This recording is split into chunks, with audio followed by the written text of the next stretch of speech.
Voter SIR বা voter verification নিয়ে ইতিমধ্যে তোলপাড় রাজ্য।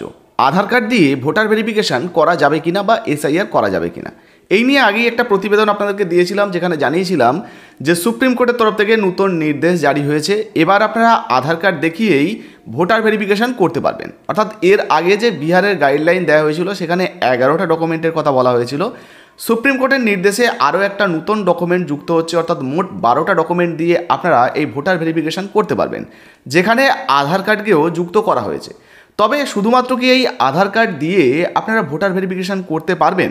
আজকে সুপ্রিম কোর্টের যে অর্ডার কপি বা নোটিশ কপি রয়েছে সেটা দেখাবো, দেখালেই আপনারা কিন্তু পরিষ্কার বুঝতে পারবেন। তো কোনো প্রতিবেদন নয়, সরাসরি সুপ্রিম কোর্টের নোটিশ কপি আজকে আপনাদেরকে দেখাবো, অন স্ক্রিনে আপনারা দেখুন। তারপরে আমরা আলোচনা করব যে বর্তমানে এই আধার কার্ড দিয়ে আপনারা ভেরিফিকেশন করতে পারবেন কিনা, বা যদি করতে পারেন সেক্ষেত্রে তার শর্ত কী রয়েছে। তো অন স্ক্রিনে যে নোটিশটা আপনাদেরকে দেখাচ্ছি এটা কিন্তু সুপ্রিম কোর্টের নোটিশ। দেখুন, সুপ্রিম কোর্ট অফ ইন্ডিয়া পরিষ্কারভাবে লেখা রয়েছে, কেস নাম্বার লেখা রয়েছে, সমস্ত ডিটেলস কিন্তু এখানে দেওয়া রয়েছে। তাছাড়া এই যে শুনানিটা চলছে এই কেসে বর্তমানে কারা কারা উকিল রয়েছেন, কারা কারা বিচারপতি রয়েছেন, সেই ডিটেলসও কিন্তু এখানে দেওয়া রয়েছে, কি কথোপকথন হচ্ছে সেই সমস্ত ডিটেলস রয়েছে।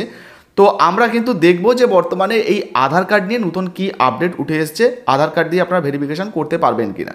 দেখুন, এই যে জায়গাটি দেখতে পাচ্ছেন এই নিচের দিকে, এখানে টোটাল কিন্তু 10টা পেজ রয়েছে, এই যে দেখতে পাচ্ছেন 10টা। তো 10টা পেজের মধ্যে নিচের যে পেজটা রয়েছে এখানেই কিন্তু আধার কার্ডের বিষয়ে বলা হয়েছে। তো এটা টোটালটাই কিন্তু ইংরেজিতে দেওয়া রয়েছে।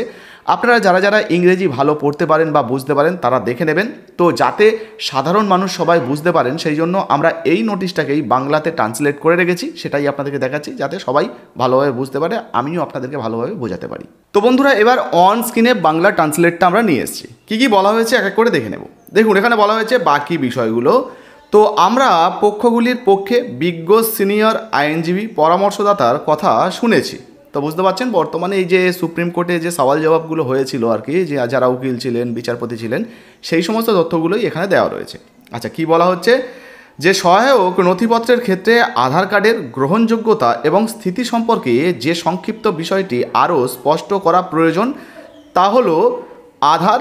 তো এখানে দেখুন বলা হয়েছে আর্থিক ও অন্যান্য ভর্তুকি সুবিধা এবং পরিষেবার লক্ষ্যবস্তু সরবরাহ। আধার আইন 2016 অধীনে আধার কার্ডকে প্রদত্ত বিধিবদ্ধ মর্যাদা অনুসারে এটি নাগরিকত্বের প্রমাণ নয় এবং তাই নাগরিকত্বের প্রমাণ হিসাবে গ্রহণ করা হবে না। অর্থাৎ এই যে আধার কার্ডের আইন অনুযায়ী আধার কার্ডকে তো একটা নির্দিষ্ট মর্যাদা দেওয়া হয়েছে, তবে আধার কার্ডকে নাগরিকত্বের প্রমাণ কিন্তু বলা যাবে না বা নতুন করে মর্যাদা দেওয়া যাবে না।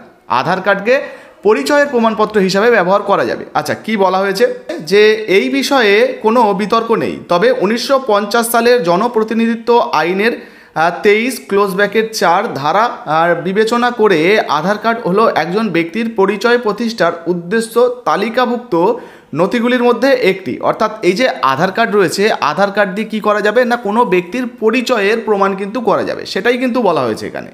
আচ্ছা, সেই অনুযায়ী আমরা ভারতের নির্বাচন কমিশন এবং এর কর্তৃপক্ষকে বিহার রাজ্যের সংশোধিত ভোটার তালিকায় অন্তর্ভুক্তি বা বাদ দেওয়ার উদ্দেশ্যে পরিচয়ের প্রমাণ হিসাবে আধার কার্ড গ্রহণ করার নির্দেশ দিচ্ছি। অর্থাৎ বুঝতেই পারছেন এই যে বিহারে ভোটার ভেরিফিকেশন বা এসআইআরটা হচ্ছে, সেখানে যাতে আধার কার্ড দিয়ে ভেরিফিকেশন করা সম্ভব হয় সেই জন্য ডকুমেন্টের তালিকায় এই আধার কার্ডকে অন্তর্ভুক্ত করার জন্য নির্দেশ দেওয়া হচ্ছে সুপ্রিম কোর্টের তরফ থেকে।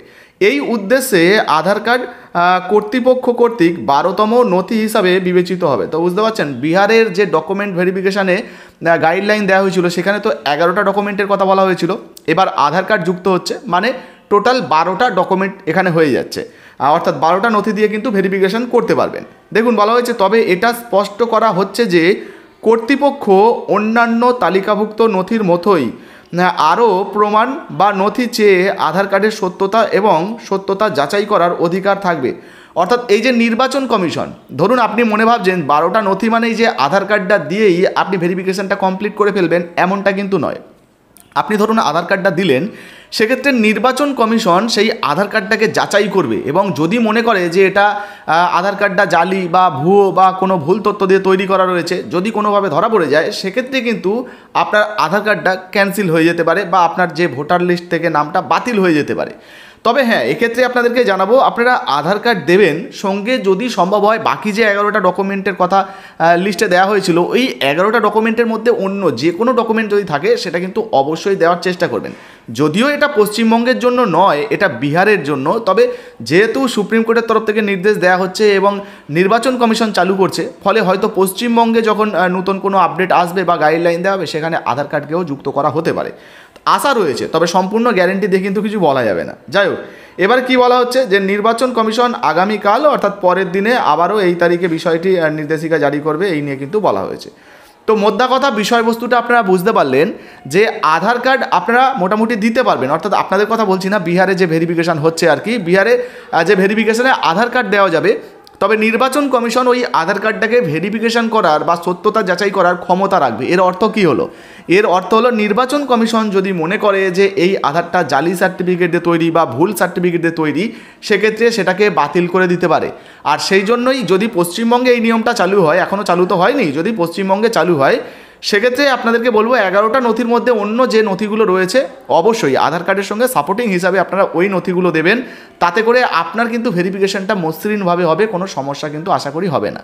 যদিও এখনও পর্যন্ত নোটিশ প্রকাশিত হয়নি, প্রকাশিত হলে পরবর্তী আপডেট আপনাদেরকে অবশ্যই দিয়ে দেবো। তবে তার জন্য অবশ্যই আমাদের চ্যানেলটিকে সাবস্ক্রাইব করে পাশে থাকবেন, আর ফেসবুক থেকে দেখলে অবশ্যই পেজটাকে ফলো করতে ভুলবেন না। ধন্যবাদ।